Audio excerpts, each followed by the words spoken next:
you have table, you have, that is representation. For example, if you do your analysis in laboratory or you did a manually, you deploy some machine to analyze your data. That is an level of analysis. You are going to show data. Say data we do. The method. The method to be use of quantitative methods such as power chart, table explained in the methodology session. Quickly, finally, before we take one or two questions around this session, is that the point should also be made that these practices differ from one department and journal to another. What is important is to be conversant with how to present them, how to write them. You will find some journals will ask you to present the methodology after your introduction. Some will say present your methodology after the introduction to the methodology. Before your introduction, review actually. I know that in education, for instance, in one we call education department, there is a whole chapter. It is a thesis or a project. There is a whole chapter devoted to methodology, usually chapter 3. Of the humanities, we may not do that. Also, humanities do that.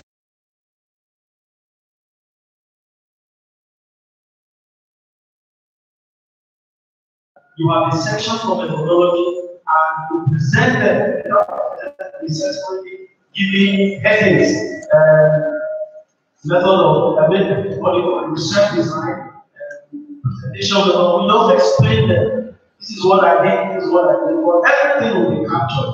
And so I think this is very important. I don't know if I have presented it well. Thank you. Yes, just two. There was an additional question there. Yes, so that this section there. Yeah, quickly. The other question is, we are usually told that when we run an analysis and we run significant results. What then results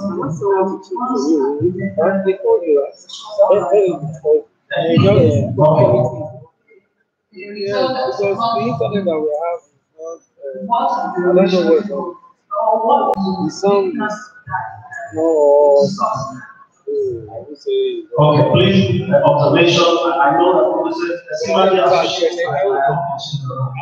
and our senior because of the radio system. I know you have experience in the senior models for contributing to the gear to bring up the body once. So we have conditions to be cycle. I will use. Yes, the other question so that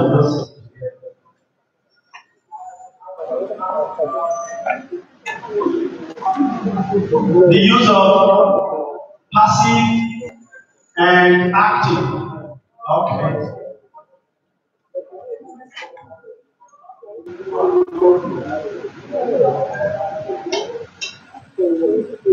I was asking about active and passive results. Now, for young scholars that I'm trying to tell that thing. So how many things it's only one way.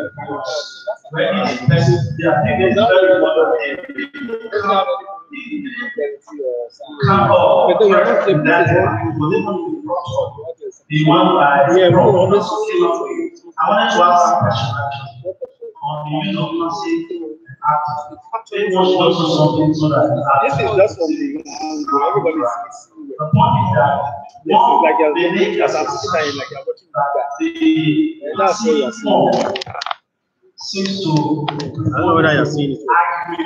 That's exactly how anybody wants to see it. The passive form seems to they have power, but they start with the researcher would want to be active. is, to the best of my knowledge, it is possible to decree that you must use passive or you must use active. Suggestions have been made that when you write a report, try as much as possible to efface yourself. And if you are going to efface yourself, you will go passive. Particularly in the introduction of the word, instead of I just read one paper and I commented that this has become too proud. I did it, I promised, I was so wrong, I did that. Did you know what you said to someone? What do you mean?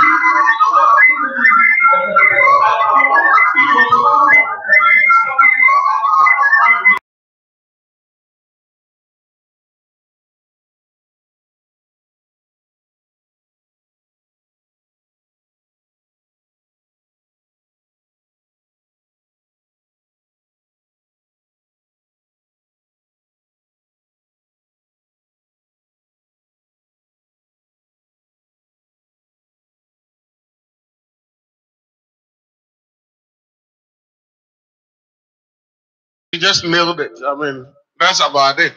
I was thinking of a situation when politicians win an election and it comes to the celebration when they said, "Oh, we did it," and you ask yourself, "Who did it? Who is going to the presidential house?" But he said, "We," just to say that we are in this world together. So I want to concur with you and say that maybe often be always in active voice and me is often getting annoying, right? Maybe sometimes passive voice helps, and maybe mixing them. I wouldn't say there's any hard and fast rules about as to how to put it, but maybe the third will also count. And you mentioned the finding, insignificant finding. I think it came up, and we said that. Did we discuss that? We said that maybe not even. We said that we want to discuss them as supportive findings, right? We will not ignore them. They will come up. They came up maybe based on our research questions. We weren't expecting to find such, outcomes, and they came, right? You wouldn't ignore it. You have to mention, but we only perhaps consider them as supportive findings, right? Maybe sometimes they could feed it. They could feed into the major findings, or they could even feed into recommendations. They could also feed into future research questions. So I don't think we have to ignore them. Yeah. Okay. Active voice and passive voice. I mentioned that in your methodology, you conducted the data collection. If it's a collaborative work, we want you to tell us what you did. Very, very important. Because we're going to hold you responsible. Yeah? So we want to hear you. This is what we did. So very often what you will find in current research work is personal I, if it's singular, if it's a collaborative work, we. Because sometimes people are taking up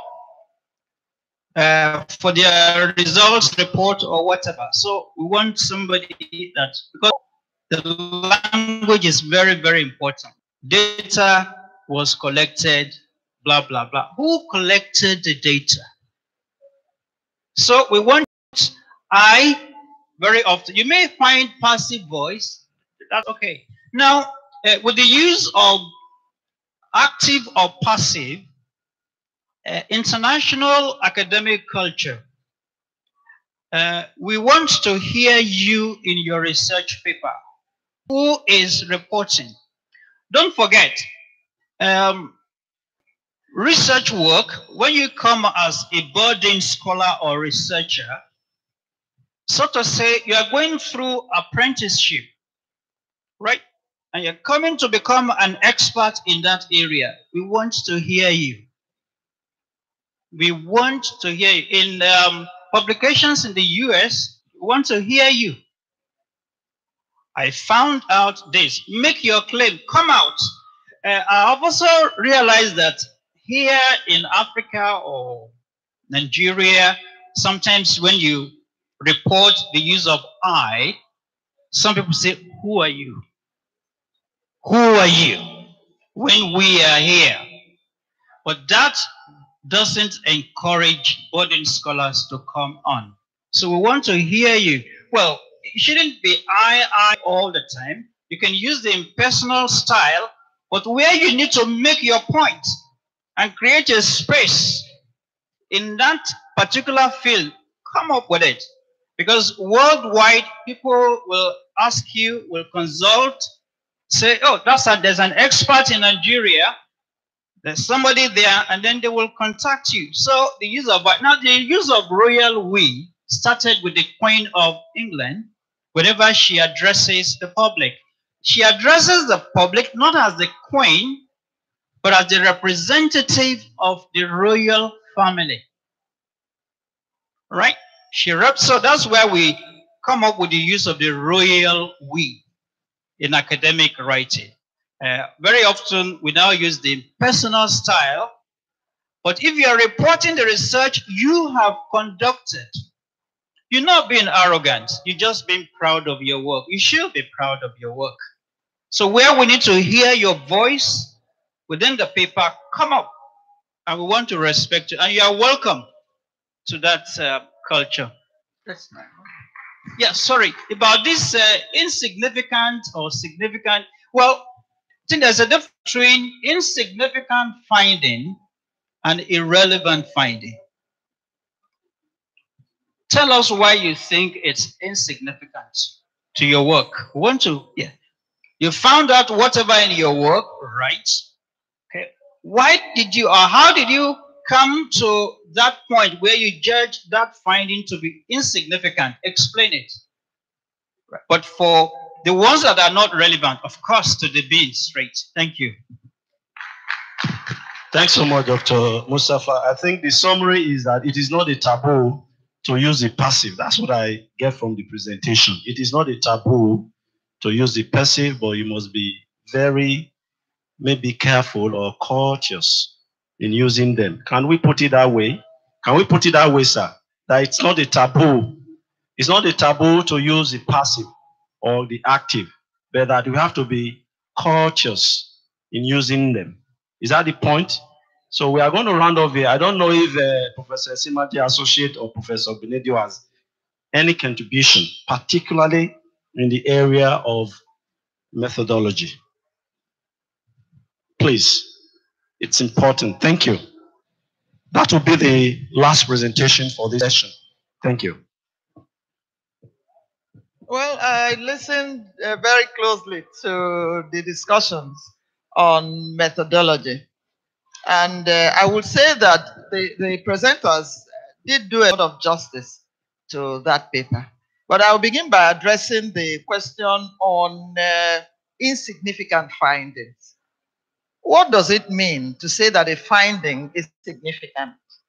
Well, you're expecting a very huge, perhaps you are comparing two things, okay? And you want to see whether there is a large margin between one group and the other. Okay? And your hypothesis says so. There will be significant difference between this thing and this group. Now, at the end of your study, you discover that though there may be a difference, but it is not as huge as you thought it would be. So it is insignificant. All right? There is a result. There probably will be difference, but it's not a huge difference to the extent that you can say it is a significant difference. Well, no problem with that. You are not expected that all your hypotheses will be positive. Everything will be significant. Then if that happens, you fake some of the results. Perhaps you fake the data that you analyze to get that result. So it's expected that some will be significant some will not be significant. And you are expected to report all of this. If it is not significant, say so. But you can adduce the reasons why it may not have been significant. You adduce some reasons based on all the parameters that you encountered during the research. Okay? For example, if there's an experiment, okay, there's an experiment, and only one person did the experiment, and you find significance here, not significant here, then we can say that everything is constant. So it is okay. Okay? But if you use, for example, different researchers, different lecturers to teach a method something, it could be as a result of teacher factor. Okay?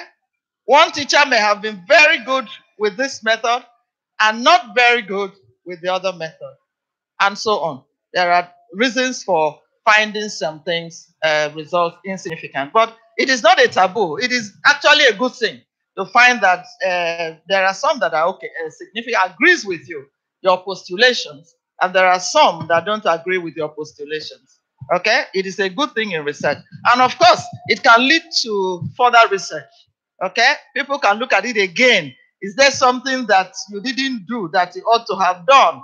Okay? People can try it in other ways to see whether they will find a significance. But many of the times, you'll discover that that result will be constant, which means, okay, that's just how it is. Is that okay? All right. Thank you.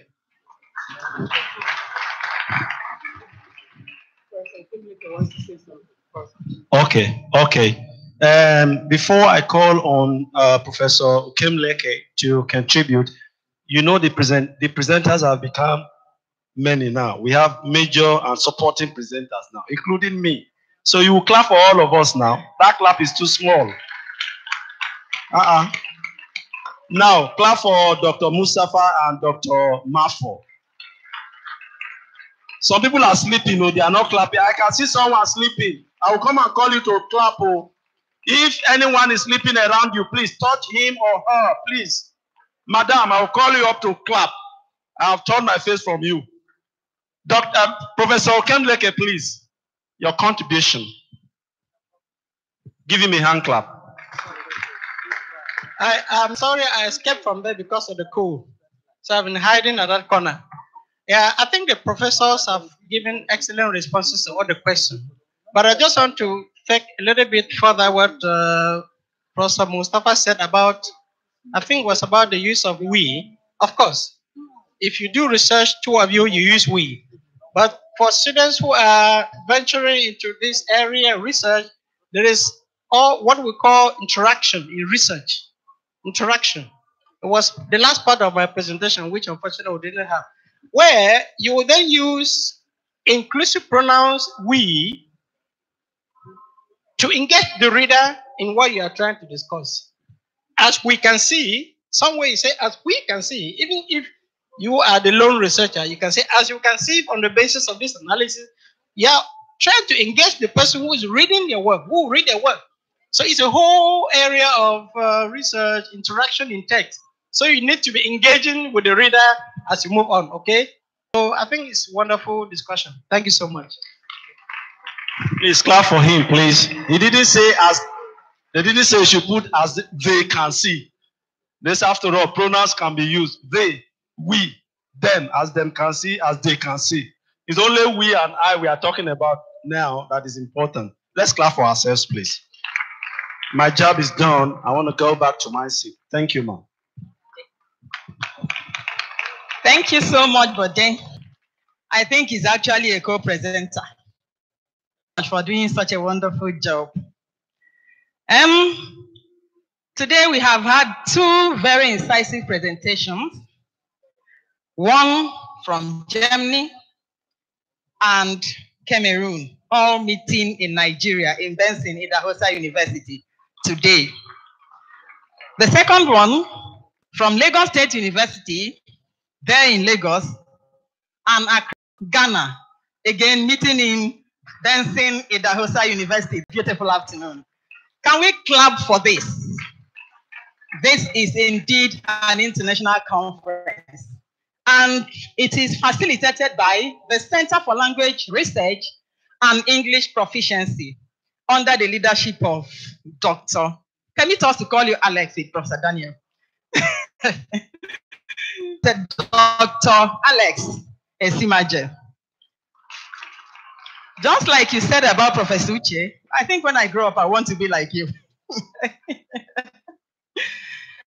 Now, something happened in Things Fall Apart. When Okonkwo took a keg of palm wine to Mwaki BS house to seek for yam seedlings, after doing justice to the palm wine, the moderator of the meeting announced that what we are eating has finished.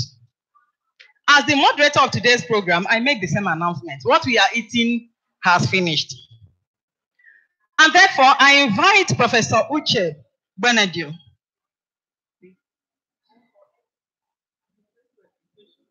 She said there will be no presentation. Oh, please, I'm sorry. I was a little bit too fast. Maybe because I feel that somebody said that somebody is sleeping. Okay, so I reverse my statement. What we are eating has not finished. There is a third presentation, and I hope we will be in a state of mind to please listen. It's a very important presentation, so I encourage us to please pay attention to this presentation.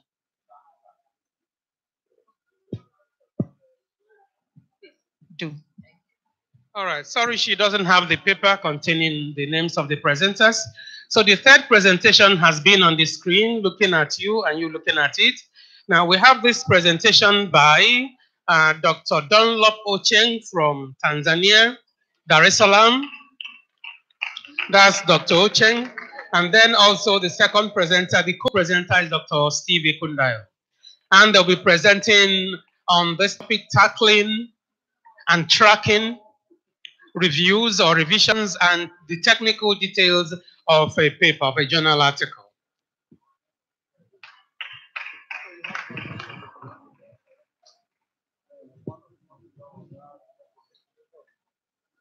Okay. You can just okay, that one don't wait up.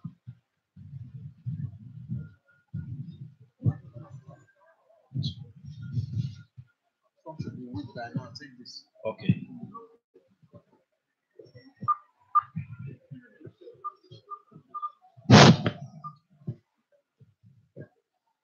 Good afternoon, fellow researchers, colleagues, my senior colleagues, with due respect. Are you happy? Are you sure you are happy? I knew that when you were told that food don't finish of the less sweet. Now lie? Okay, with great pleasure, I want to introduce my co-main presenter from Tanzania, Dr. Dunlop Ocheng. Please clap for him. It's important. You came from within Nigeria. He came from afar. He's a very wonderful scholar. When this job was assigned to us, I was thinking, okay, how are we going to go about it? How are we going to go about it? And we didn't start in time. It's good we understand this background. We didn't start in time. I think we started maybe 1 month ago or so when the heat was on. One thing he didn't understand about me is that I work very well under heat and pressure from my university day until the exam is 2 weeks. I will not read. So when it was 1 month or so, I think I reached out to him. He said, okay, fine. Draw up an outline. I did that and sent to him. I was thinking that it was going to take days or so. Before I knew it, he had sent a draft. And it was very beautiful. To be very sincere, I hardly could see what I was going to add. So please, my job is to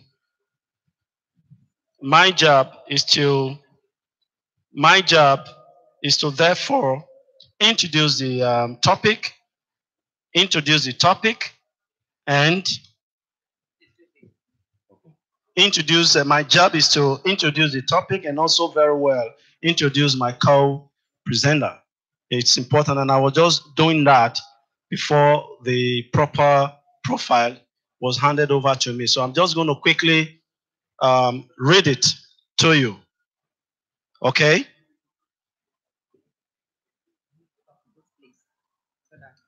Yeah. Okay. Okay, no problem. Okay. So let's Dunlop Ochieng is a lecturer and head of postgraduate admissions office at the Open University of Tanzania. He received a PhD for his work on the influence of English on Kiswahili in Tanzania from, how do you pronounce this university? Is it chemist or chemist? How do you pronounce it, sir? Okay, University of Technology in 2015. He has since been working on language contact, language attitudes, and the use of English in Tanzania, as well as African naming practices and their relevance for the development of official documents. His research interests are social linguistics, communication studies, and semantics. His recent publications have appeared in the Journal of Language and Linguistic Studies, English Today, Huria Journal, and English Language Teaching Journal, ELT. These are very famous journals that I know about. He's also an author of a novel known as Our Useless King, Our Useless King, with published by Dr. Ochieng teaches communication skills, so linguistics, and language and gender in the Open University of Tanzania. The second presenter has been appropriately introduced. Even though he hasn't, I am introducing myself now. So as I'm talking to you, I'm introducing myself. The title of this presentation is Tackling and Tracking Reviews, Revision, and Technical Details of a Journal Paper. The beauty of this paper, the beauty of the title, is that you can change it both ways. If you say tracking and tracking, that is very okay. Or tackling and tracking. What do they mean? You know, when you tackle something and when you track, they are self-explicit. When you track, you follow up. When you tackle, you handle and you solve. And so we want to look at precisely how do you tackle, how do you track, and then tackle reviews, revision, and technical details of a journal paper. If you send out a paper for presentation to a journal, okay, not only a journal in this sense, although we take the journal article as the quintessence, we take it as the quintessence, but you can also present seminars, right, or part of your thesis or dissertation. Now, when corrections are, when suggestions and proposals by blind peer reviewers or external examiners or even your supervisors, when they make comments on your paper, how do you handle them? That's the issue. How do you handle them? How do you follow them up? And then how do you solve them? How do you reflect them in the paper? To talk about this, to discuss this, we have set up some objectives for ourselves. Please just take it down to the introduction. Yes. Now we have a bird eye view of our presentation here. We give you the introduction, the methodology, the peer reviewing processes, what authors need to know regarding peer review, recommended practices at the preview stage, recommended practices at the review stage, and of course, the review submission letter, then conclusion, references, and then questions and answers. Can you go? Okay. The introduction. Okay. In the introduction, we highlight factors that militate against writing a very successful quality packed articles, and they have been itemized there. You know, the first one, rejection of articles sent for publication, or you make presentation in your department. Okay, part of your thesis, you present it in your department, and you are told that it's not being successfully presented. What causes that? We have itemized them here. One, inappropriate methodology. We've been talking about methodology and others. One, your paper may be rejected or, of low quality if you have used inappropriate methodology or analysis or lack of originality. It's not original, or that is, when we say originality has to do with contribution to knowledge, because that is the whole essence of research. You must be seen to be contributing to knowledge. So no matter how you have tried, no matter how beautifully you think you have written a work and it's presented to more experienced scholars, and they just tell you this is nothing because it is not original. Perhaps someone has done it before. And then you have low impact or minimal applicability to other fields. And that is related to the originality to failure in answering the stated research questions. We often have overt or, clearly stated or subtly stated research objectives and questions. When they are not clearly achieved, you set research objectives for yourself, but at the end of the research paper, your reviewer is not convinced that you have achieved them. That paper is going to have a question mark on the article. The failure in meeting the standard of practice. We are going to explain, you're going to see examples later. As I was saying before now, every journal, every department has its tradition, its scholarly tradition. But you will find something that runs through. Thank God we are in language. It's like language varieties and the language itself. There's always something that runs through. And that is what binds us. But apart from that, you go to one department to another, you find differences. And so journals will normally specify what you should do for your journal to be acceptable to them. If you do not do that, you're going to have problems. Of course, poor organization and clarity. Poor organization or clarity. You may know no organization. Again, organization is wide. There is no sovereign one that this is one organization that is universally acceptable. Okay? There are certain features that run through organization. Issues of cohesion that have been mentioned here, coherence, it's important, and then the structuring of the paper. Again, it differs from one department or journal to another. But always, once you have the core of organization, the rest are matters of applicability depending on the context. And so we look at that very critically. Then, of course, inadequate description and interpretation of result. We have heard that before, and we are saying it now, that if you're unable to, as you will see, as we'll be exemplifying, some of us have lost some good opportunities of publishing in very good journal because of methodology. My journal to English Today was rejected recently because the methodology was not convincing, and they said so. And they told me what to do. It's ongoing now. It was returned that yes, we have problem with the methodology. So you have to be very careful about organizational methodology and all that. And then lastly, on this page, negligence and all that. Now, our introduction highlight what we want to achieve in this paper.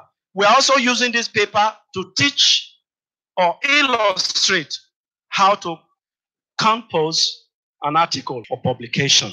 And so we go methodically or systematically.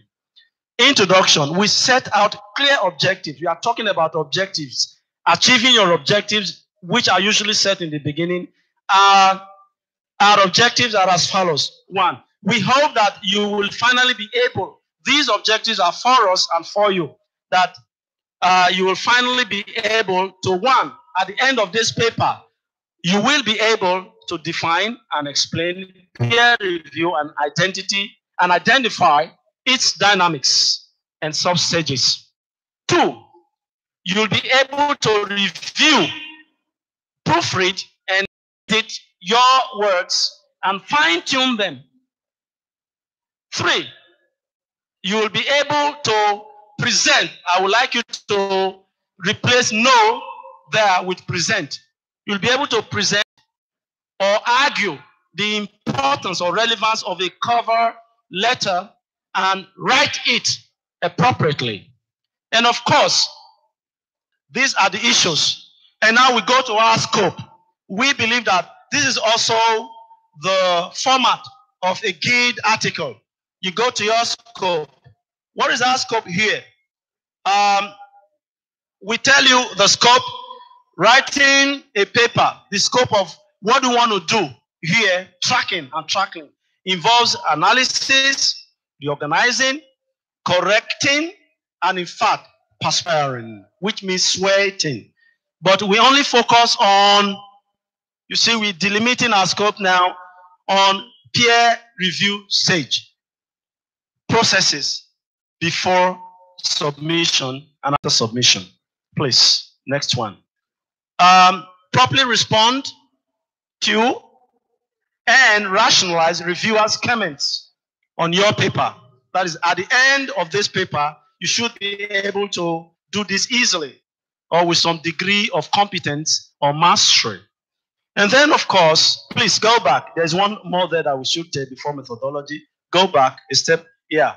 Argue your convictions, fine, strongly and convincingly in response to the arguable comments in peer review. You saw the way the argument recently went on passive or not passive, and how we were able to arrive at an acceptable conclusion for all of us. We satisfy this side and this other side. That is what argument is all about. The point we're making here is that it's not all the time that a researcher or the writer of an article want to agree in total with a blind reviewer. There are times you want to stick to your guns. If you're very sure of what you're doing, you can do that. Nothing stops you from doing that. I want to show you in this paper how to do that. Please go on. And then our methodology. Our paper, I think we should listen now to see whether we have satisfied some of those things that we've been talking about under the methodological section. Now, one, our paper draws on one, our knowledge as authors of research works. That's number one. It's allowed in research, your experience or intuition. Two, what we call secondary sources. Reviewing for several journals and teaching academic writing, still on our experience. And then, of course, drawing examples from previously peer-reviewed and published works. This is what we refer to as, some will say library sources or secondary sources. We present the work, presentation method now, which we're talking about. We present the work by discursive, that is, you discuss. We have heard that. And then explanatory method. We append some peer-reviewed papers or peer-review elements to give participants a touch of the reality of paper review. And of course, under methodology, we, however, want to say that we welcome welcome everyone's experiences regarding review and perfecting drafts. What we mean here is that in doing this job, in presenting this paper, in putting this paper together, we paid attention to all the relevant area from which knowledge could be elicited. aspects of the peer reviewers, the writer themselves, secondary sources, and our own experiences as teachers of writing and writers ourselves. What is there again? Fine. Ladies and gentlemen, I think I have introduced this paper so very well, in my opinion. I will, at this juncture, hand over the public address system, to Dr. Dunlop Ocheng to illustrate all that, the groundwork that we have laid for this research. Thank you. Thank you very much, everybody. I'm bringing you different food. You have been eating West African one, but now this one is East African food. So I think the food is not finished. You have not tried the East African one, okay? Maybe we are going to get a lot of problem with intelligibility because I'm speaking different kind of English, but I hope that you are going to try hard to follow what I'm saying.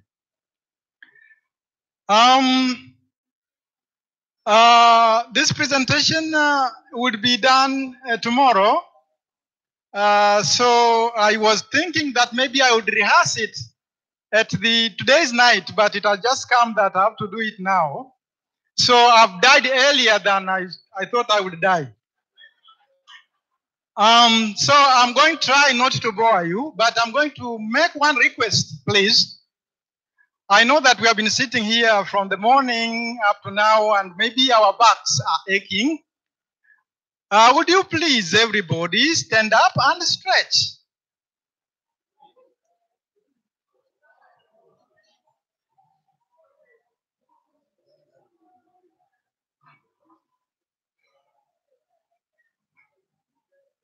Thank you very much. You can sit down, please.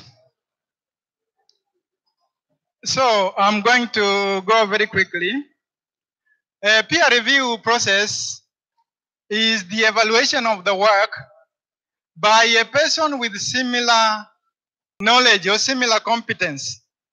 I'm talking about similar, I'm not talking about the same. This is because this colleague also did, okay. This colleague in the same area as you, but they are coming from different contexts. They are eating different food. So you cannot have the same knowledge. So we are saying that peer review is a review by somebody with similar, more or less similar knowledge. And the obligation of a peer reviewer are three. It is like a referee in the playground. They can reject your paper, they can accept it, or they can accept it with conditions. So that's what they are doing. Red card, yellow, or I think there are only two in football. So peer review is a normal pathway to publication. It's like going to heaven, you must die first. So you cannot publish without undergoing peer review. So it is something that's a must. And it is a bit of a complicated thing. It involves a lot of stages. I will not talk about this because I will make this thing available. So I'm going to present, I'm just going to explain this. So it is a process that involves submitting your article. You have finished your masterpiece. You have to publish it. And once you publish it, the editors will get it, normally the chief editor. And this chief editor is the first gatekeeper. He will decide whether your paper should be rejected right away or your paper should be subjected to further process. So if the chief editor decided he rejected the paper and that's the end of the story, you will try to another journal, or he says he take it to the reviewers. And the reviewers will do their work, they will read your work, and then the reviewer will say whether this work is worth publishing or whether it be rejected. So it can also end here, that the work needs further review, or revision required, if revision required is taken back to the author, and you will also work and then resend your work. If you resend your work, the chief editor or the co-editor can decide whether it is enough or whether it should be sent again to the reviewers. So if the reviewers get nod, your paper is accepted and then it goes to production and publication. So what I want to say that the process is a bit complicated. And why are we doing this peer review thing? As in the morning, somebody said that its function is gatekeeping, because if there were no peer review, it means that unworthy work would be published. So it's the way of academic community to make sure that what is published is worth publication. So, and peer reviewing is also important because it gives authors feedback with which they can improve their work. It is said that the work which has undergone very rigorous peer review get a lot of citation than the work that is quickly accepted. So it is a way of enriching the knowledge of the author. Be that it may, it has never been easy. Because your work is subjected to other people, and the methodology that is used is blind. Those people do not know you. I may be reviewing the work of my brother here at Kundayo without knowing that I'm dealing with my brother's work. So because of that blindness, sometimes the reviewers are very honest, which is not good to the author. You have worked day and night, and you think that your work is very good, and then it comes with all reds. As a human being, you will not be happy. But for the part of the reviewer also, this work is an academic responsibility that we are all have to do. But you know that it is free. You have to squeeze your time to do the review for a journal or maybe 2 journals. But as long as this work is not paid, sometimes you squeeze your time and then you get a very, very dirty work. Dirty in a what? In inverted commas. So you become annoyed. What is this guy writing? You might be talking in your room alone. What is this? Where does this paper come from? So I'm saying that it is a work which is frustrating not only to authors, but also to reviewers. So what you need to know so that this work does not frustrate you, so that we increase your chances of publication. Authors need to know that the works are screened. So we are equipping you with your information that you know that your work is screened.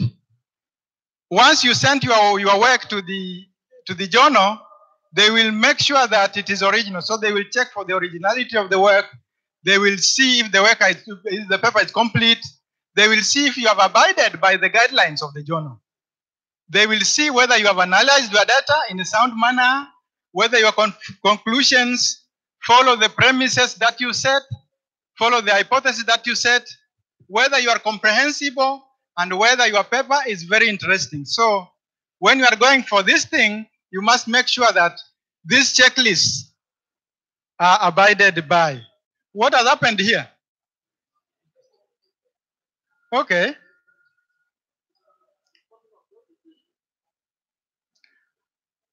I think let's go to another one.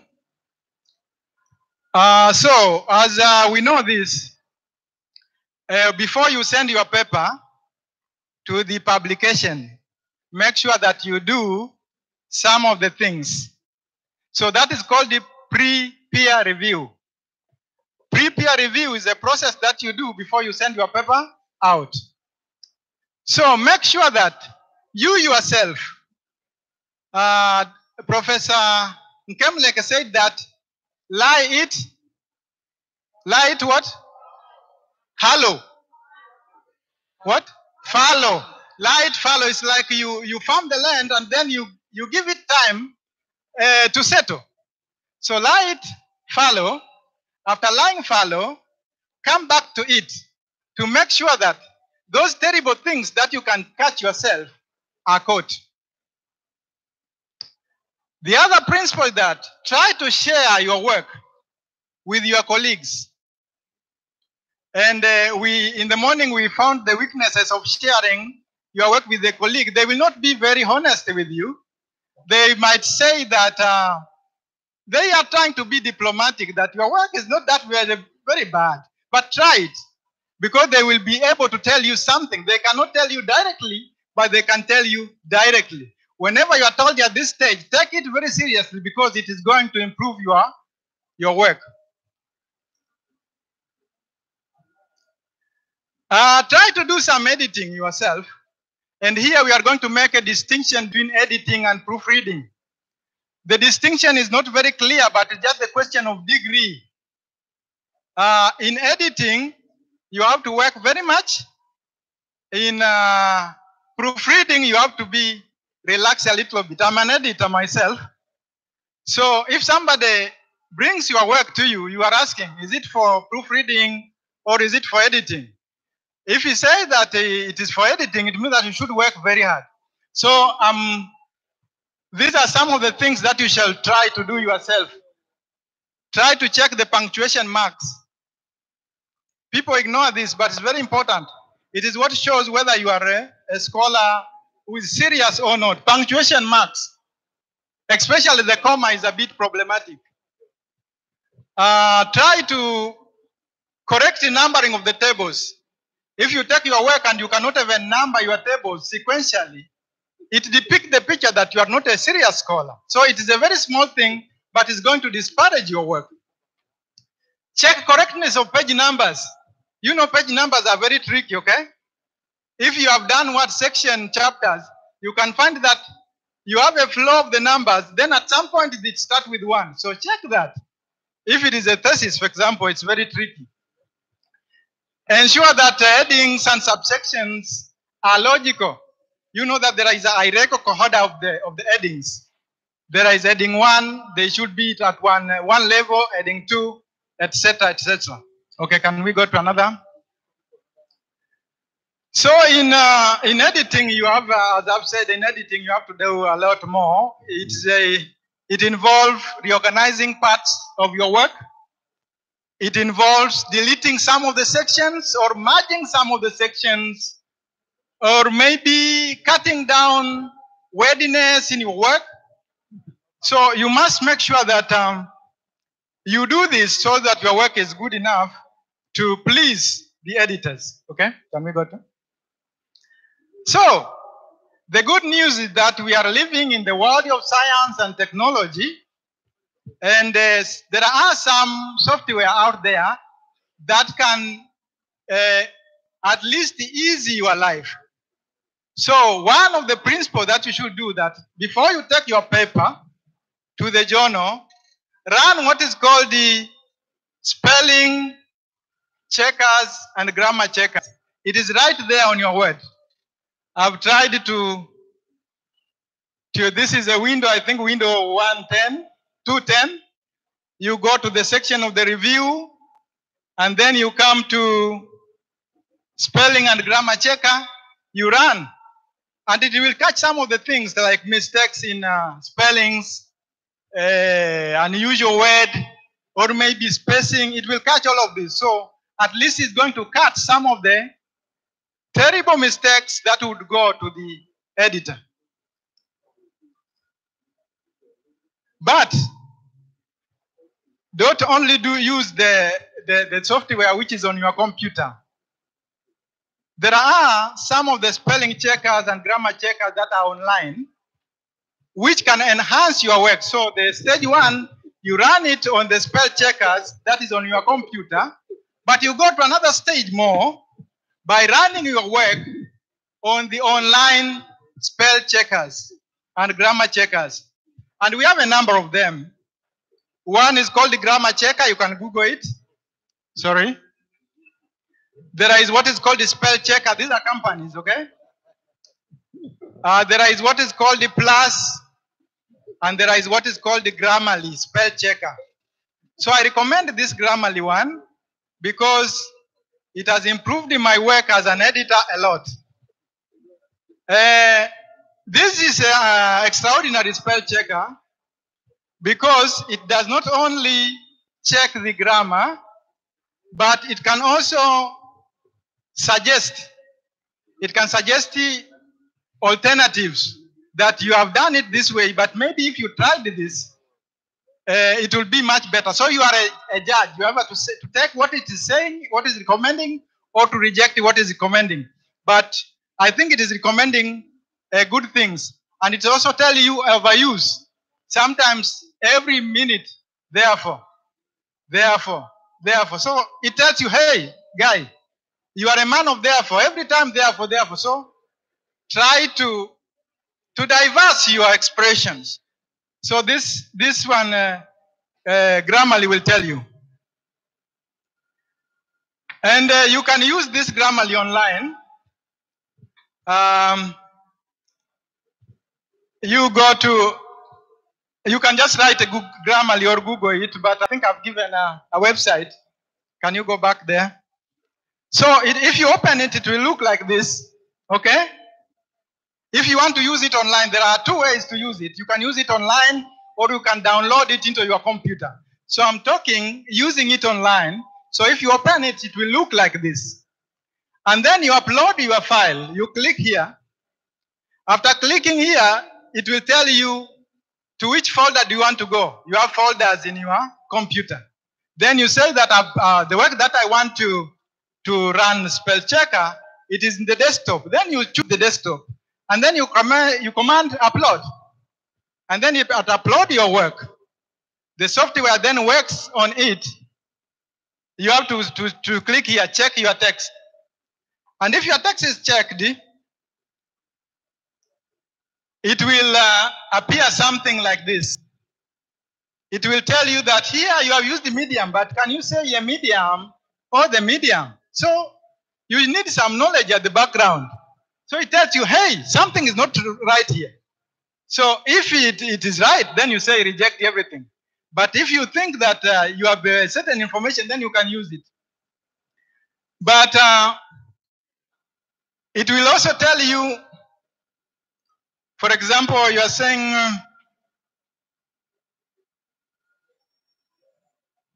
the dominant. I don't know what to say there. But what I wanted to say that sometimes it suggests. Okay? No article in the original. Okay, thank you. Give me another slide. So, I've said that there are two ways to use it. One way is to use it online, but the other way is to upload it on your computer. Oh, is there somebody who is doing witchcraft here? Because this thing is going away every time now.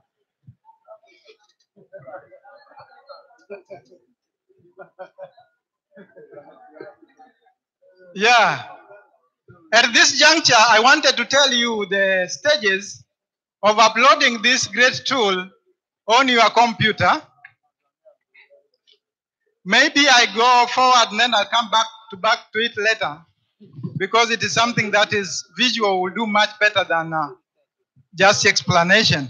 Can we go to, I will come back later how to upload it if you need, or maybe I'll send this, we will send this and then you will see how to upload it on your computer. So, everything that I've been talking here, everything that my colleague has said here are called the pre-review stage. Pre-review stage. We can do analogy that when a woman is about to get married, there are some things that to do before marriage, and then there are things to do after the marriage. So we were talking about things to do before you send your work. Now I'm talking about what is going to happen after sending your work to the editors, to the journal. Oh.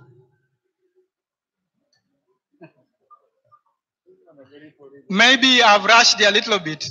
Are you tired? Am I very boring? Thank you very much. I've rushed a little bit, okay? Before you send your work, look, give concentration to your title. Your title is something that is going to convince the editor either to accept your work or not. Imagine you are sending your work and your title has got grammatical mistake. So basically, you will depict the picture that you're not serious because you could not even catch the error that is on your title. So give your title a thought. Give your abstract a thought. I'm not going to repeat what my seniors have said. There is not something that I didn't tell you. I didn't tell you that I'm not that much senior as all the presenters that have talked here. But as long as I've been invited, I have something to offer. Hallelujah. Okay.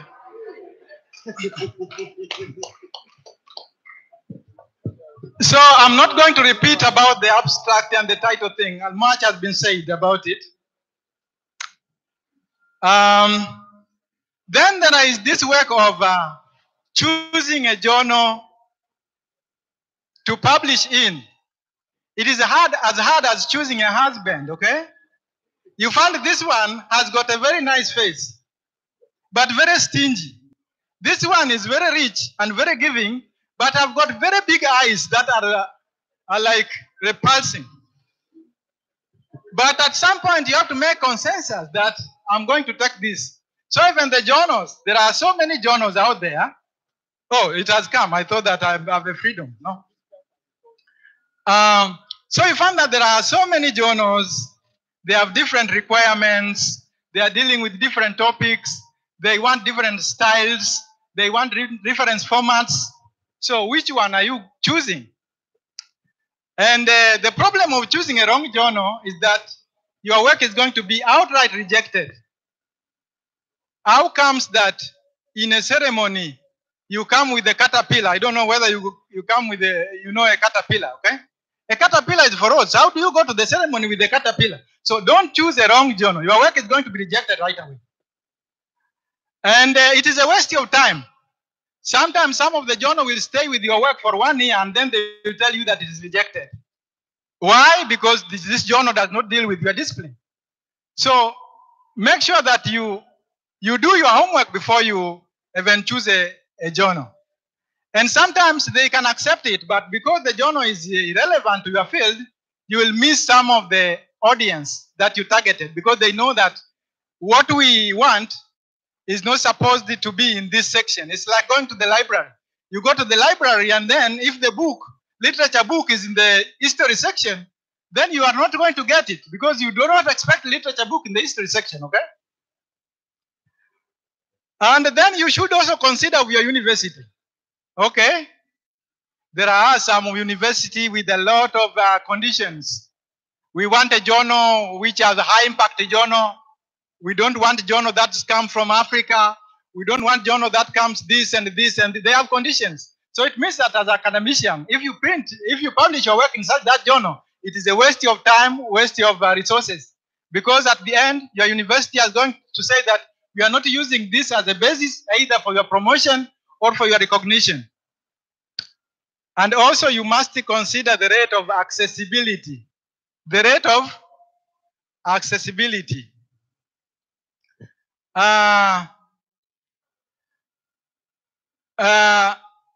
are some journals which are notorious for rejecting papers. Some of the high impact journals reject even 9 out of 10. So why would you go to that journal? Yeah. And also you should consider whether the journal is open or access.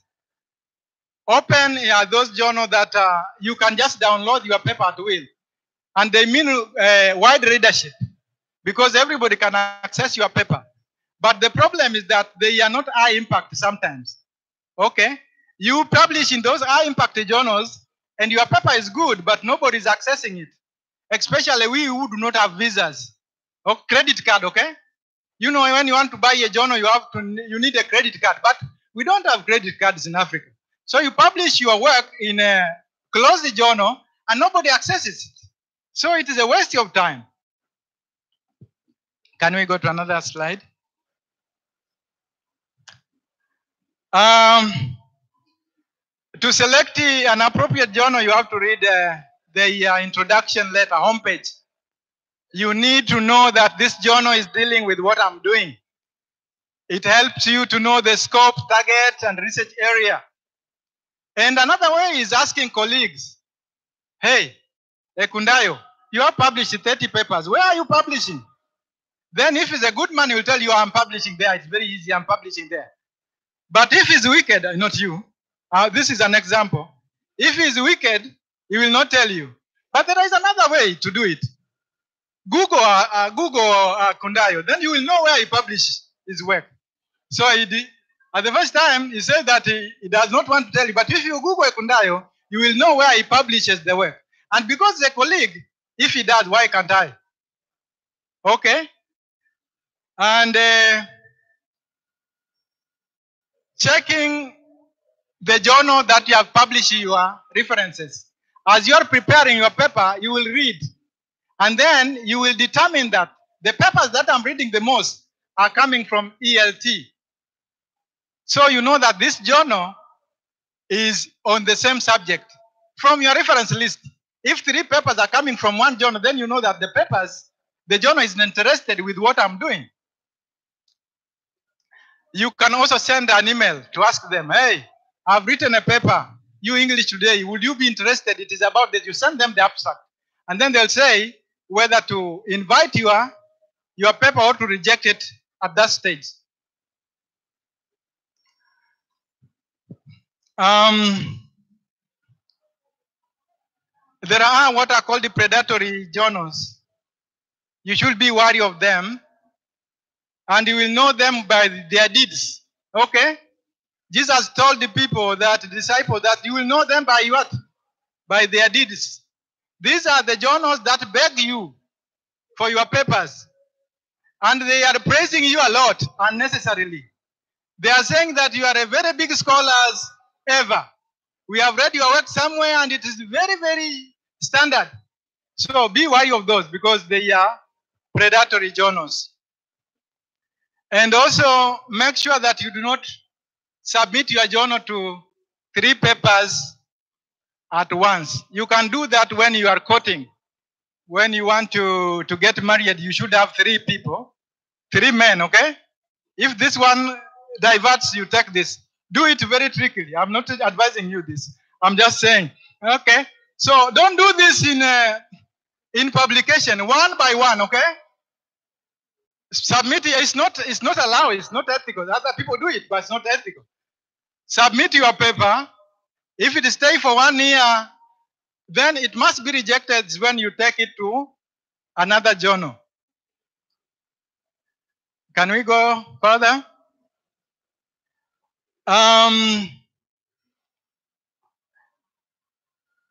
Following author guideline.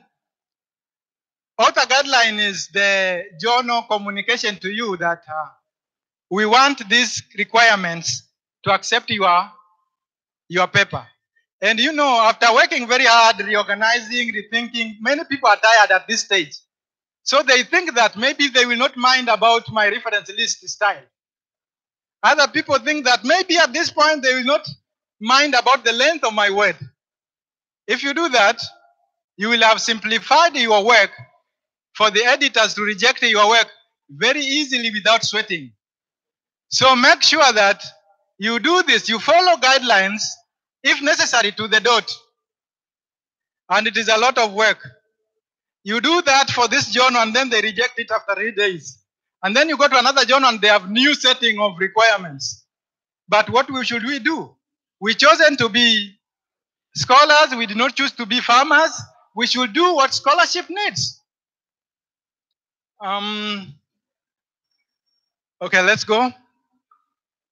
And then there is another thing that I've said that I've not published so many papers, but I realized that I've been doing this thing very lazily until Dr. Esimaje gave me the assignment to work on this topic.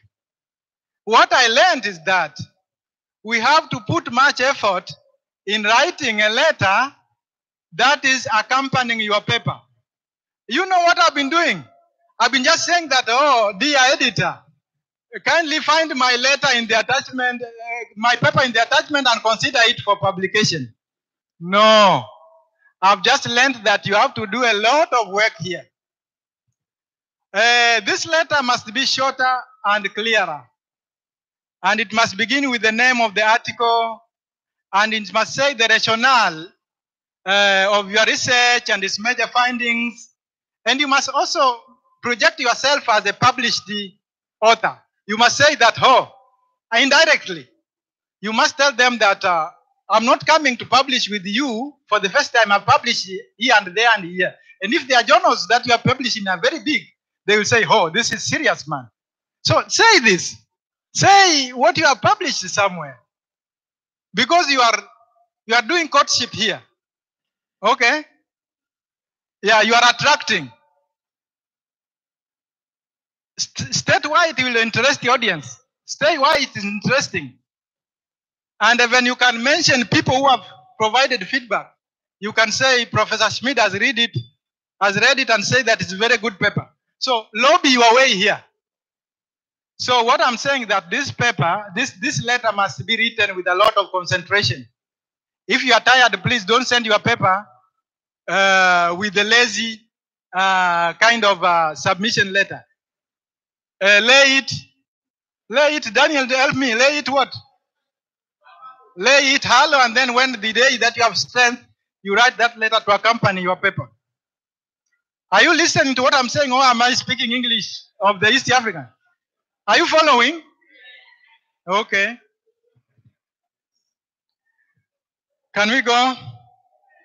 So, this is the template of a sample cover letter. To follow the procedure. So you can even adopt this. You will see this. I don't have to speak about it. I took it somewhere. Oh, plagiarism. Maybe because I could not find a space to put my source. But it's like I started, but there were so many things I could not finish. But it is a format that you can adopt. It is stating some of the key requirements that you can be in that letter.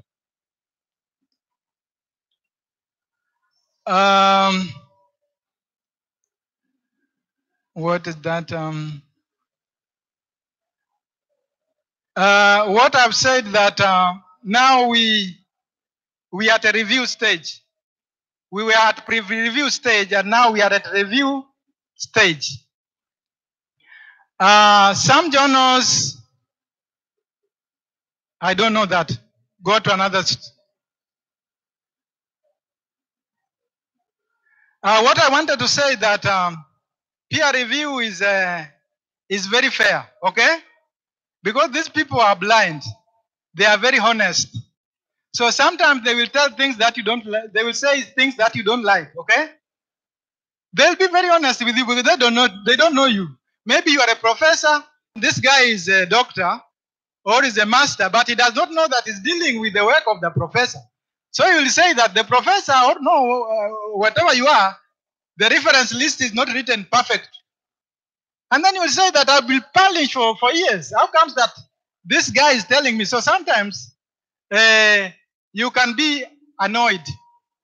But sometimes the reviewer themselves are chock full of criticism, or sometimes they are amusing. They can tell you some of the things that you don't like. So what you have to do is that when you get your feedback from the reviewer, you have to lay it what? Fallow. Relax. I got some criticism like 3 weeks ago from one journal, and whenever I'm trying to do something, I get tired, and then because there are very scathing criticism.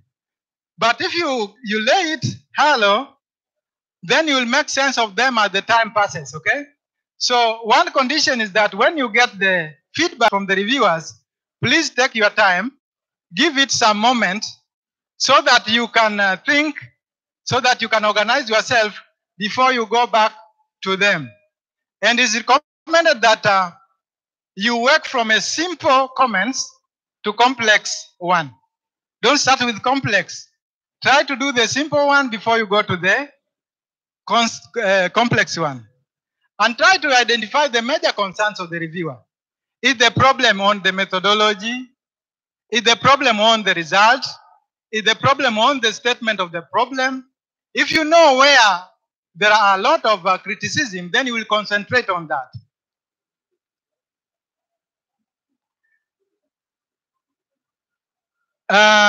And when you are responding to the reviewers, okay, mostly you will find 3 reviews or 2. Should I finish now? Okay. Okay. Oh, most of the things you will read, I don't want to kill you here.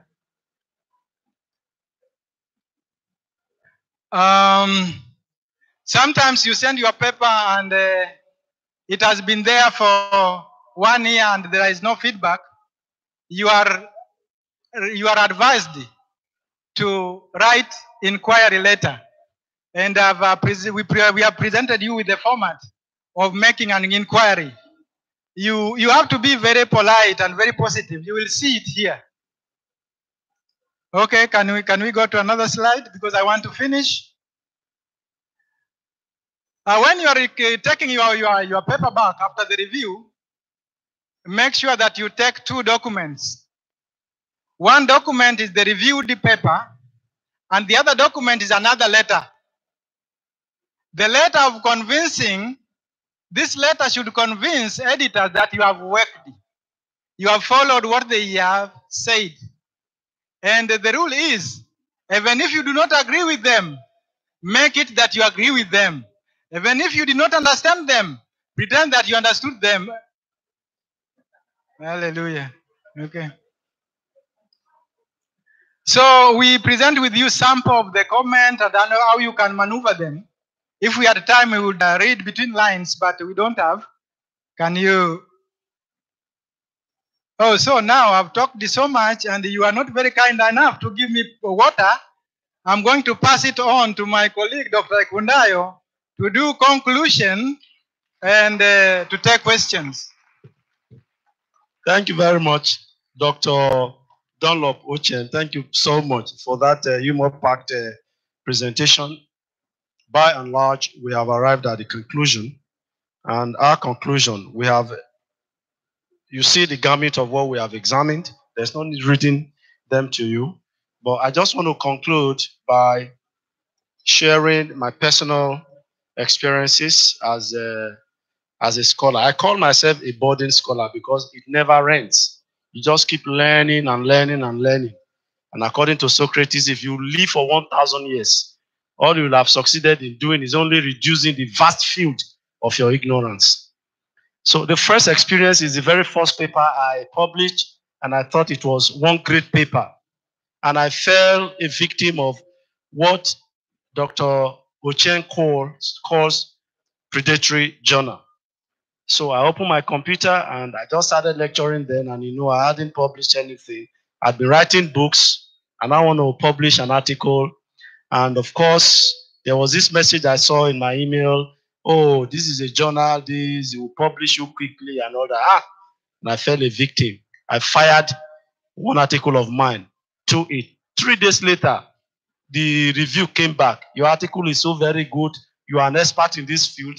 And I felt bloated. I said, and it was in America, I said, yeah, I've published in one American journal. They published, and I paid through the nose. This was 2008 or so, and I paid as much as 50,000 naira at that time for one paper, 50,000. Okay. Then 3 years later, I discovered that I had wasted my time because right on the recommendation pages of my university, I saw predatory journal. Uniben lecturers aren't supposed to publish in this journal. And that journal was the first. So I felt so very bad. I felt so very bad. That's one. And then the second experience was when I sent a paper to one international journal of linguistics, I think published by Oxford or so.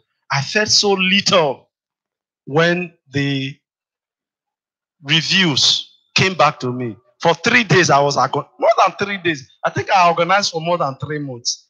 The report was so damaging. I thought I was a writer. Yeah, I was. I had published books. I had worked in publishing firms as an editor and all that.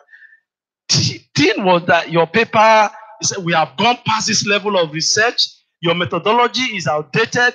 This author you are using, he has published. You are quoting 1978. He has published. His written article was published in so time. Did you not see it? Please read it. There were many things just like that. So when I saw it, I looked at it. And the other one that we cannot publish, not publishable at all. In fact, don't send it to any journal. They even say that. I felt so very bad. And so I just left writing until that period I met Professor Simaje. I was into publishing. I think I published a journal of semiotics for BIU. And he quite also inspired me. He was talking of papers he had written and all that. Like he said, and I looked and said, this is Nauma. I feel do and two now. And so I tried and tried and tried and tried. I wrote another one. I left those papers and sent one to one Columbia University.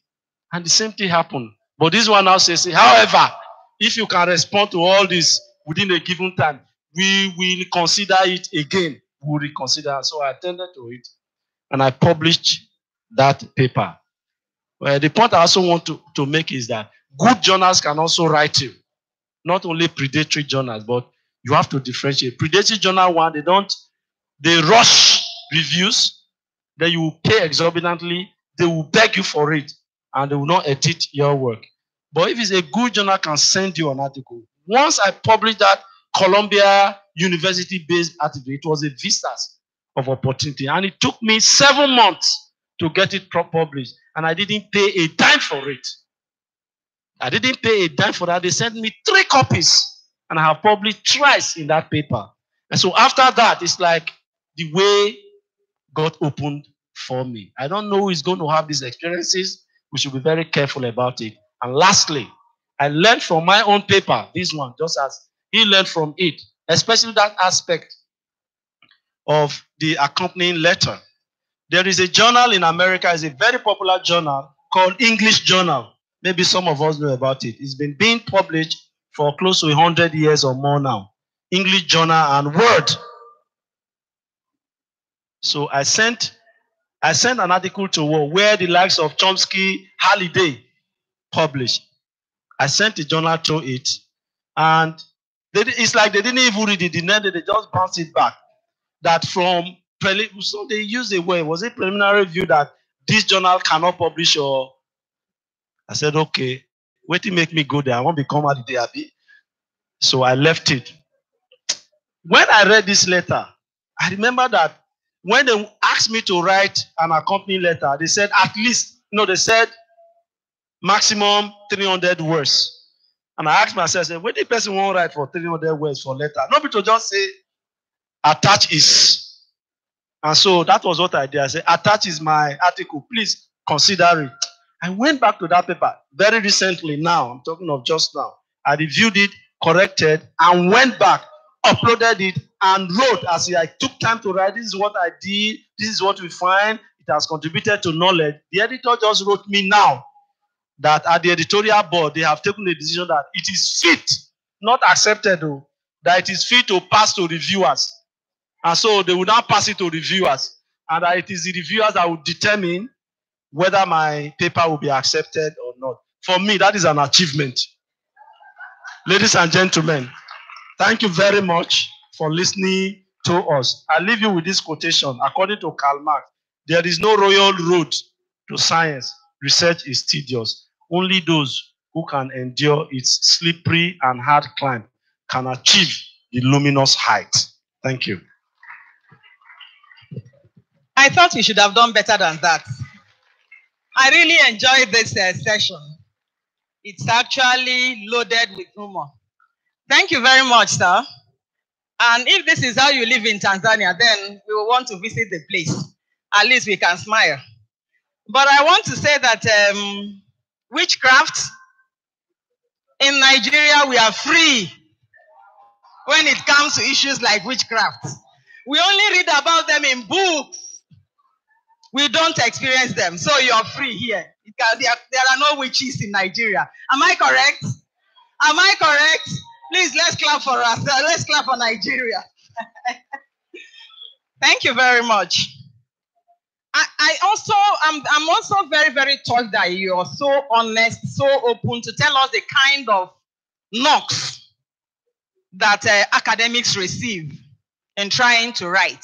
Sometimes it is these experiences are what actually we are taking out of this place, not just the presentation, but the personal experiences. These are the things that touch us, that make us want to remember that we attended a workshop like this. So we are really very grateful that we are able to share your experiences. And let us also continue to pretend that we are neither tired nor hungry. And so I will call on Dr. Obi Namani, Enugu State University, to give us a very brief summary of this presentation. Obi. Thank you very much.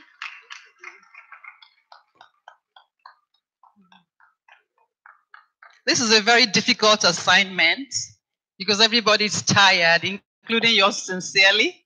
In fact, I was about to log off when the MC told us that the food was finished. I was very glad, only to be told that I will do the recap of this session. So I have to sit up, so I'll be able to, but don't worry, I'm not going to take your time. Now, I'm very excited to be at this workshop because, and to be doing this summary, because I met Dr. Bode in BIU when we had the Nutrition Conference, and I also met Dr. Dunlop at Cameroon when Alex took me to Cameroon, and where Professor Nkem Kalem held a similar workshop in Yaoundé. So I'm excited and privileged to do this recap. It's also, for me, I also find ironical that 3 of my papers, I never went back to them after I received heavy knocks from the reviewers. The red marks were so much, and that's why you are so blessed to hear what you're hearing. Because if I had heard what I heard today, I would have gone back to those papers. And who knows, those papers could have been published. So we suffer for lack of knowledge. Those papers are still lying where the commentaries stopped. Having said that, I'll just run through the major highlights of their presentation. Now, they told us that this peer reviewing our journals is a compulsory process of journal article writing. As we were told earlier, there are gatekeepers who must ensure that what we have written align to best practices and standards. And so we must be very careful before we send out our papers. We were told about pre-reviewing and reviewing stage.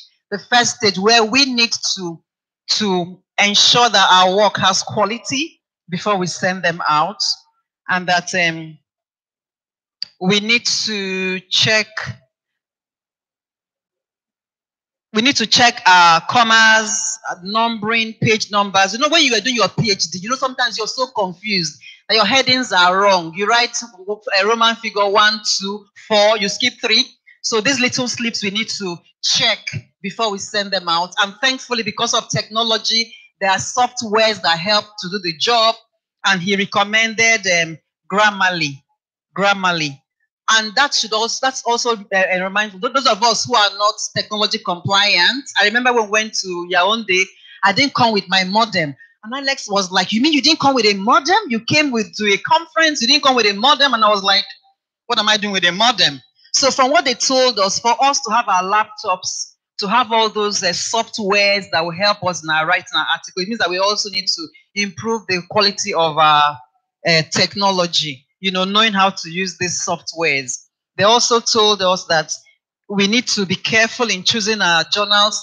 We need to look out for, because if we send our papers to the wrong journals, our papers will be rejected.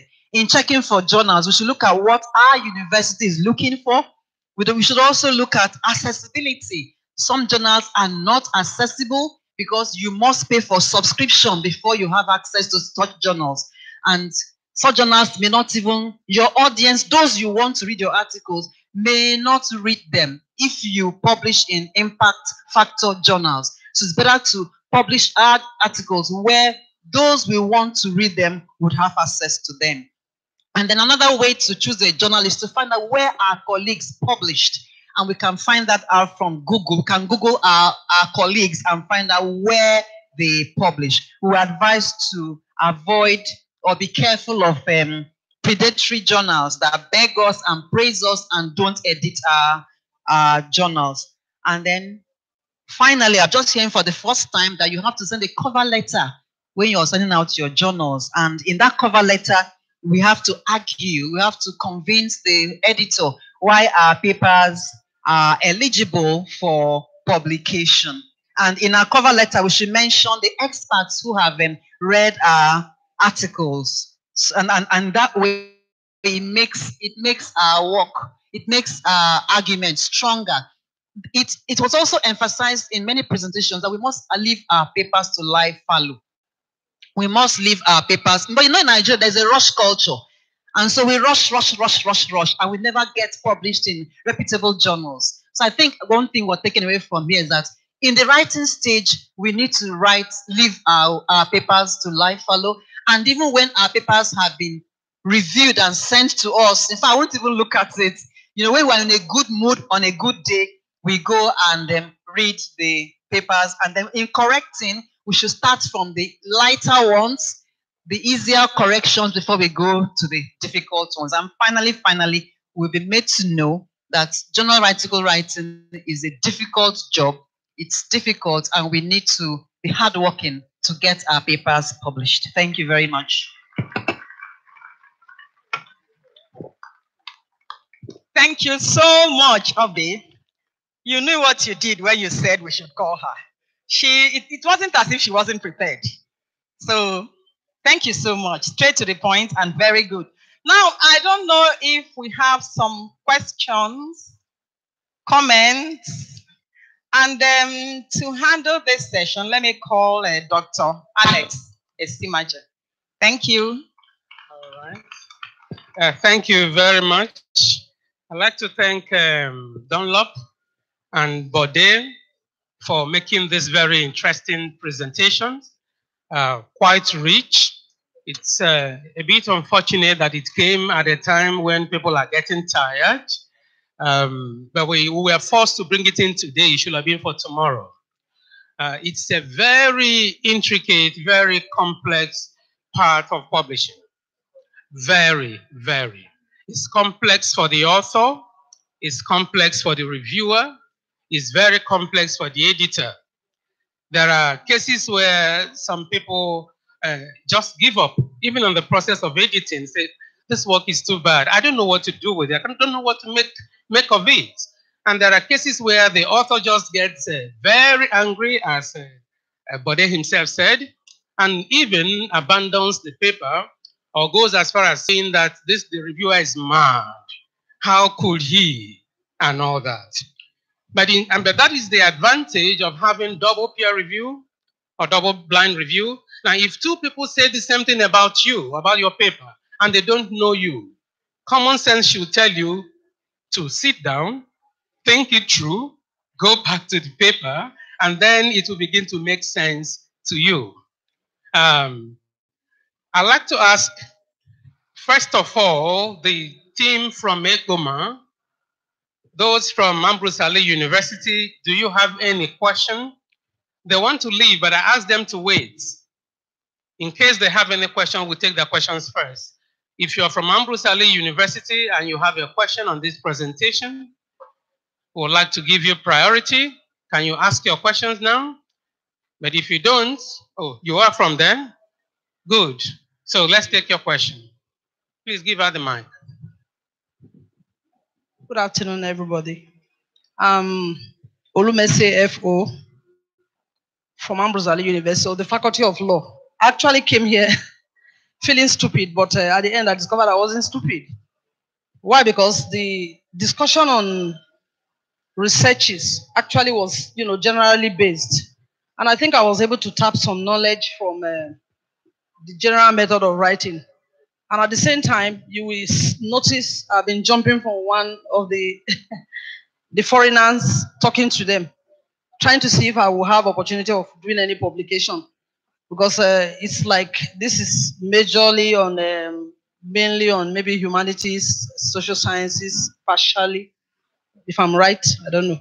So, but I think with all the discussion, I have gathered some wealth of experience on research, and I think with them too, I'll be able to have one or two opportunities to meet people in law or in public journals that accept papers from other areas. Thank you very much. Okay, I really thank don't you. have That much. was a Then comment and a I remark. also wanted to ask about postdoctorate Research. yes, fellowship works. But I just discovered this is not my area, so I don't know if there's anything that will be relevant for it, because I have a PhD too in law. Okay. I don't know. Okay. Any other question from Ambrose Ali University? All right, Dr. Yunda and Dr. Dunlop watching, do you want to respond to her? Because they want to leave. She wants to know a little bit about postdoctoral research and probably how to go about getting. Okay. Well, are you here, please? About postdoctorate. I want to understand I want to understand in the two senses or three senses. The first one is, do you mean research efforts after obtaining a PhD? That's one way of looking at it. And then two, do you mean applying for postdoctoral research grant? Do you mean that? Fellowship. The third one is about fellowship. They do not come automatically. The fact that you have your PhD doesn't mean that you will it's not an automatic ticket for a fellowship or for Fulbright scholarship or even for grant. It depends on the effort you make to achieve that. I've not got any fellowship quite, but I've got postgraduate research grants at some level. But I had to apply for them. You know, you apply for them, you have to set them out. Okay? You have to look for them, either on the net or you consult senior academics or scholars who have done that to give you a lead way and then link you up. If they link you up, you can get them. You apply on the net, and then if they consider you, you can have some postgraduate grants or postgraduate research. But on a personal note, the real research, in my opinion, and from personal and vicarious experiences, is that the real research begins after your PhD. What somebody says passport, according to Professor Romanos Igudu, he says the meaning of a PhD, P is passport, H, higher, and D, duties. Passport to higher research duties. It depends on you. Thank you. Thank you. Other questions? Maybe three. She can get a fellowship, from that, Okay, further information. Yeah. Okay, can we take other questions? Can we take yes? One there, one here, and then one there. Yes, let's take yours first. Yes, but my name is Bukola Feshito from the Federal Polytechnic Ilaro. I just want to appeal that you kindly avail us with some copies of the presentations. Thank you. Granted. Someone there, yes? Hello. Oh, sorry. Well, thank you. I'm Dr. Ganeviza Mukuro. I want to know how possible it is to have a link with others to do collaborative research outside Nigeria. Thank you. Yeah. Did you get the question? You got the question? You want to react to it now? I'm not sure you got the question. You got the question? You're not sure of the answer? Are you asking for possible collaboration? With Clarep? With Clarep? Hmm. Okay. Oh yes. Okay. I think he asked a very important question. Networking is what we do, right? You just need to write to Alex, and then they write to us, and then we can connect you with our work with other people around the world. I want to say I run a journal, a faculty journal. We're interested in publication for master's students, PhD students, even colleagues. So please send your papers to me. If you cannot get my email, send it to Alex. She will send it to me. We'll be happy to publish you in Cameroon. And then you just talk to us what you want to do. And then we can link you. But again, it's about hard work as Dr. said.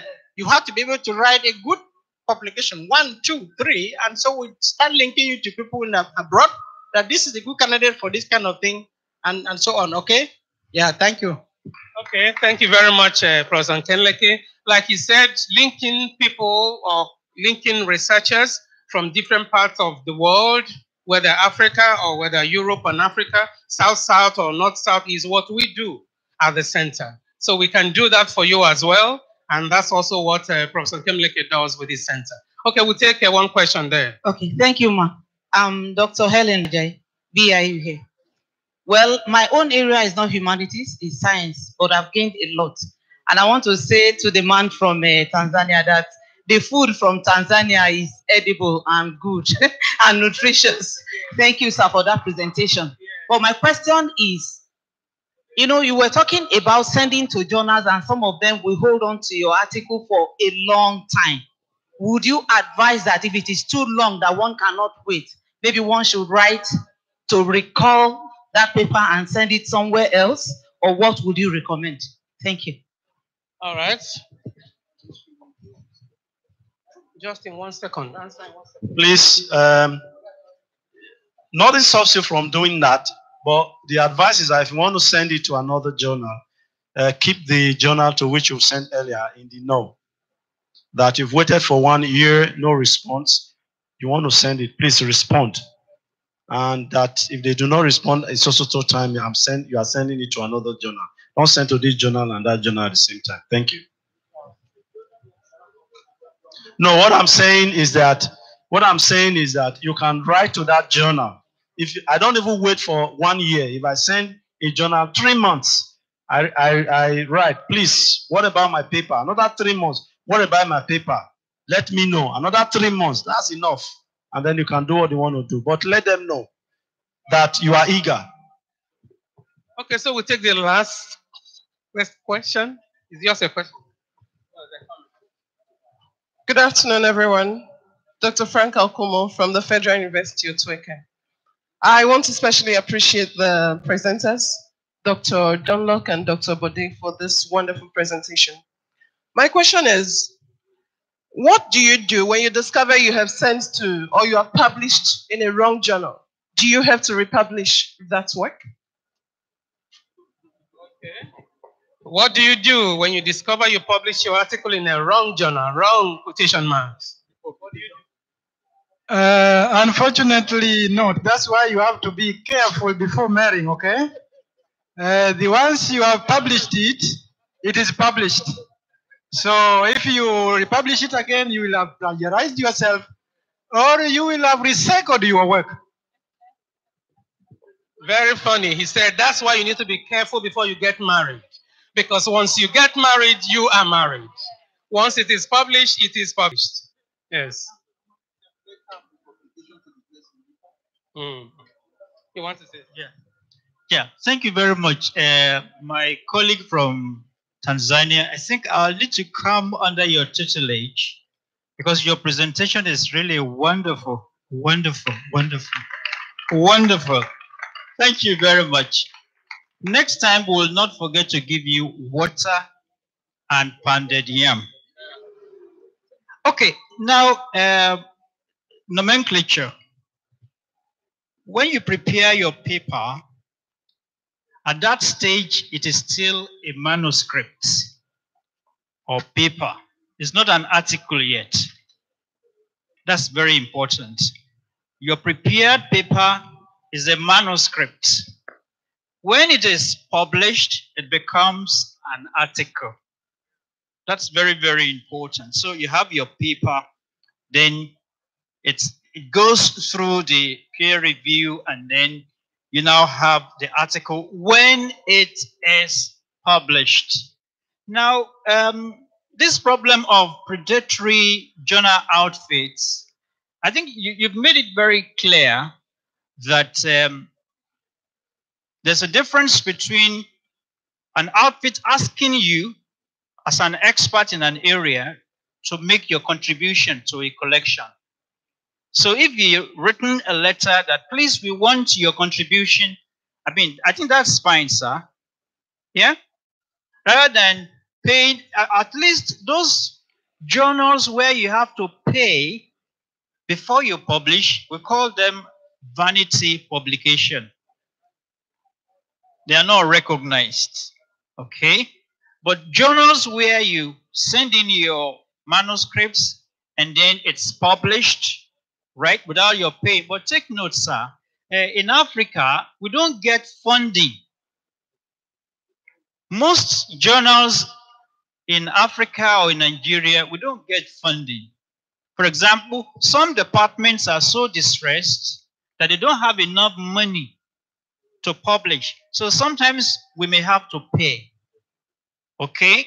So what do you think about scenario where locally you have to pay? Because many of those high impacting journals you talk about, they get funding from UNICEF, from this other organization, and universities buy their journals and they pay, right? But in Africa, what about in Africa, like in my department, in your department, where we don't have enough funding and contributors are asked to pay token? Yeah? What do you think about that? 1 minute. Yeah, it's a bit of complicated. I would just say that not every journal that is payable is predatory, but we are talking about sufficient conditions. Okay? If you see three, there is a list, is some set. If you see that this feature is there, this feature is there, this feature, there is a combination of features, then you will know that this is predatory. But we don't determine them by charging. As you have said, there are journals that are charging, but they are doing very good work and they are not predatory. And also you are talking about, no, it has eluded me. So thank you. In Nigeria, I think it's a different scenario, in my opinion. Because if you talk, we have other criteria for assessing the quality of a journal in Nigeria, not necessarily because they have asked us to pay for it. You know, we ask the question as to, are they a university-based journal? Who are the editors? Is it published by a center? You know, who are the peer reviewers and all that? But I think I've not found one journal, I stand to be corrected, in Nigeria that doesn't ask contributors to pay something to. Where I said I stand to be corrected.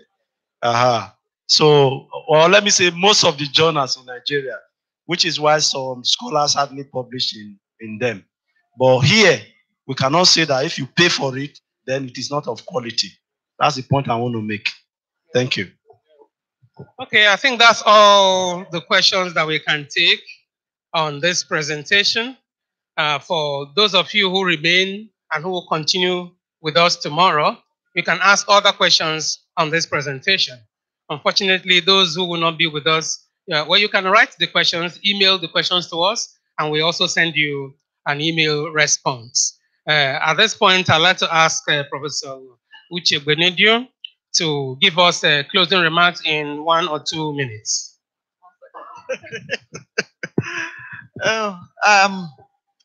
I must say a very big thank you to everyone for today's session.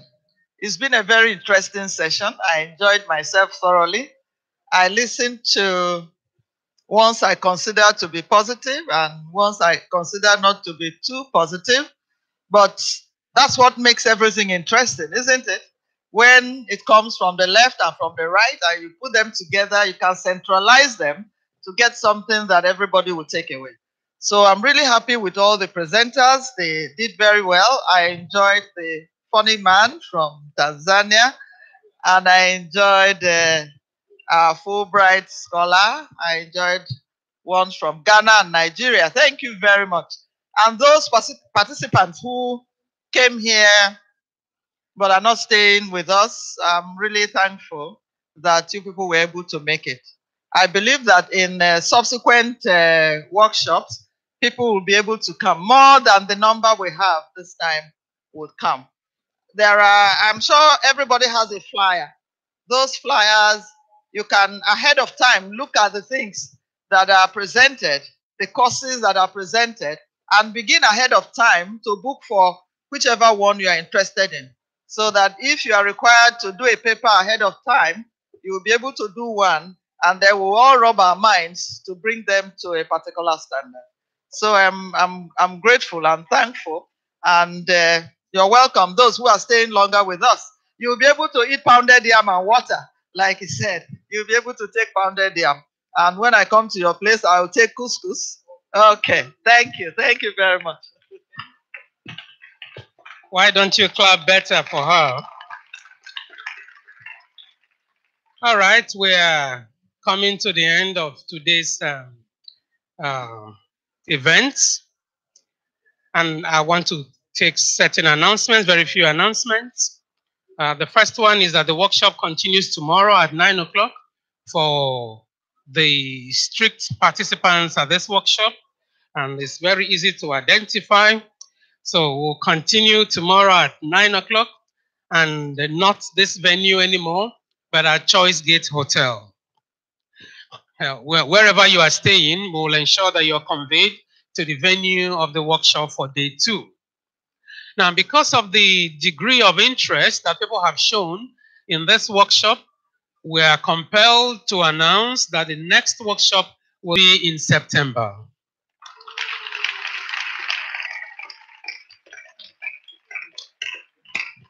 I'm not very sure where. If it's not here, it will be in Abuja, because Abuja is keen to host us. But all I can say is begin to work on something. The reason many people could not come in is because when we announced it, we said submit draft articles. Now, if you're beginning at that point to think of a research question and to begin to review literature, before you finish the ideation stage, we have closed the collection. So begin to think of something to work on. A good academic is always researching, always writing. You have a bits and pieces of this and that. And so when it is officially announced, you will be able to make the deadline. So it will be in September, towards the end of September. Once it is announced, then you will know where it will take place. So if you didn't have the opportunity to be a participant and you are unhappy about it, because some people kept telling me, we are unhappy that you did not make it open to us, we didn't get the information in time. Now you have got the information early enough. Please keep in touch with us. Go to our website. We have distributed certain leaflets that will give you information as to how to access our website. Go to our website and see what we're doing, and see how you can take advantage of the activities of the center. Well, I think that will be it. You, like Professor Joseph Schmidt said, all the articles that will make the review process. You know, we have already started the review process. Every participant here, your articles have been reviewed. By this time tomorrow, you'll have the opportunity to see those reviews. Please don't get angry. Or when you get angry, like follow. And then go back to the paper, you will see that the reviewers meant well. And all the articles that will make the reviews eventually will be published in Europe. And I'm sure that you will be happy that your academic profile will be enhanced by the time the article, the journal comes out, or the collection of articles come out. But I also want to use this opportunity to announce to you that maybe by that September, I will be introducing to you a collection of articles, a book that I collated. Professor Kemleke has an article in it, and that book is being published by John Benjamins in the Netherlands. is a historical book.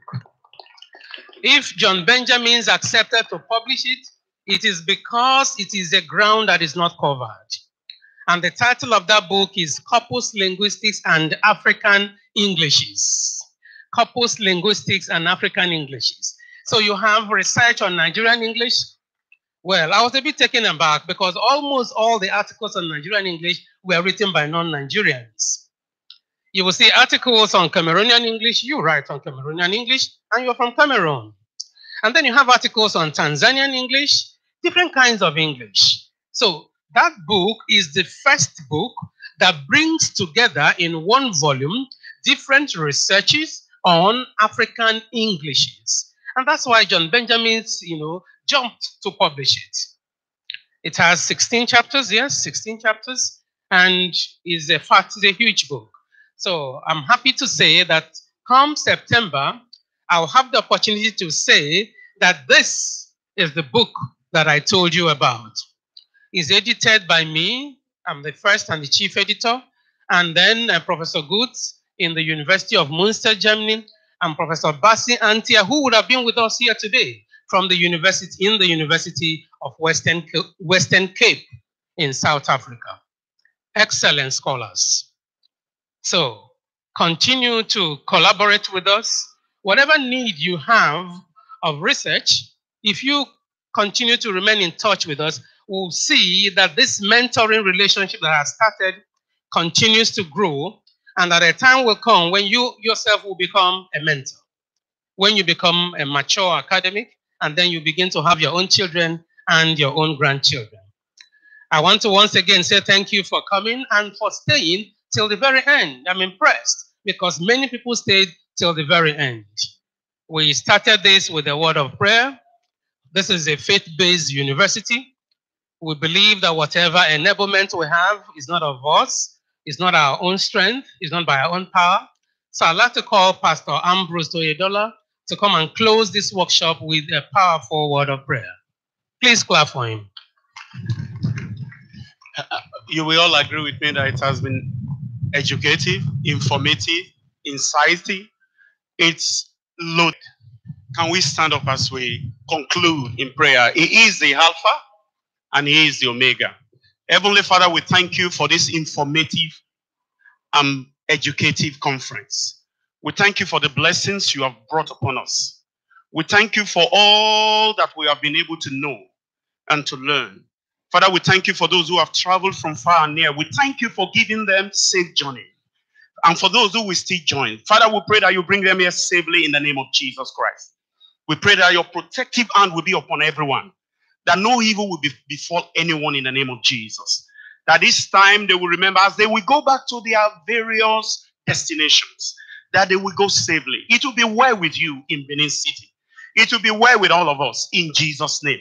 And Father, for tomorrow's agenda, Father, you take absolute control. In Jesus' mighty name we pray. If you believe it, shout the amen louder. Let's take a group picture here using this background, please. Can we just file out to this place so we can take a group picture? So